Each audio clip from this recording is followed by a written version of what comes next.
உங்கள்ல நிறைய பேர் ஹாலிவுட் படத்துல போலீஸ் திருடனை திருத்தும் போது கார் பறக்கிறதையும் இன்டெலிஜென்ட்டா தப்பிக்கிறதையும் பார்த்துருப்பீங்க. ஆனா நிஜத்துலயும் இங்க 2 பேரு தப்பிக்கிறாங்க. அது எப்படின்றது தான் பார்க்க போறோம். ரொம்பவே அமேசிங்கா இருக்கும் இந்த வீடியோ. இந்த ஃபர்ஸ்ட் வீடியோல பாத்தீங்கன்னா ஒருத்தரை கார்ல போலீஸ்காரங்க வேகமா திருத்திட்டு வராங்க. அப்படி திருத்திட்டு வரும்போது அந்த திருடன் என்ன பண்றான்னு பாத்தீங்கன்னா வேகமா வந்து ஒரு கார் திருப்பி நிறுத்துற காரை ஒரே செகண்ட்ல நிறுத்தி காரை பார்க் பண்ணிடுறான். போலீஸுங்களுக்கு இது எங்க பார்க் பண்ணாங்கன்னே தெரியாம அவங்க முழிச்சு போறாங்க.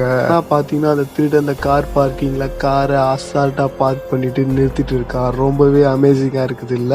நம்ம ரெண்டாவதா பார்க்க போற வீடியோல பாத்தீங்கன்னா இங்கேயும் ஒரு திருடனை போலீஸ்காரங்க கார்ல தெரித்திட்டு வராங்க. அப்படி தெரித்திட்டு வரும்போது என்ன பண்றாங்கன்னு பாத்தீங்கன்னா போலீஸ்காரங்க அந்த காரை இடிச்சிடுறாங்க. இடிச்ச உடனே பாத்தீங்கன்னா அந்த காரு பறந்து போய் அந்தாண்ட சைடு போயிடுது. நீங்களே இந்த வீடியோல பார்க்கலாம். இதுக்கப்புறம் திருடனை கண்டிப்பா போலீஸால பிடிக்கவே முடியாது, தப்பிச்சு அவங்களுக்கு தெரியும். போலீஸ்காரங்களும் தப்பு பண்ணிட்டுமேனு அங்கேயே நின்று பார்த்துட்டு இருக்காங்க. ரொம்பவே இன்ட்ரெஸ்டிங்கா இருக்குதுல்ல. இந்த மாதிரியான இன்ட்ரெஸ்டிங்கான வீடியோஸை நீங்க பார்க்கணும் இந்த சேனலை சப்ஸ்கிரைப் பண்ணி சப்போர்ட் பண்ணுங்க.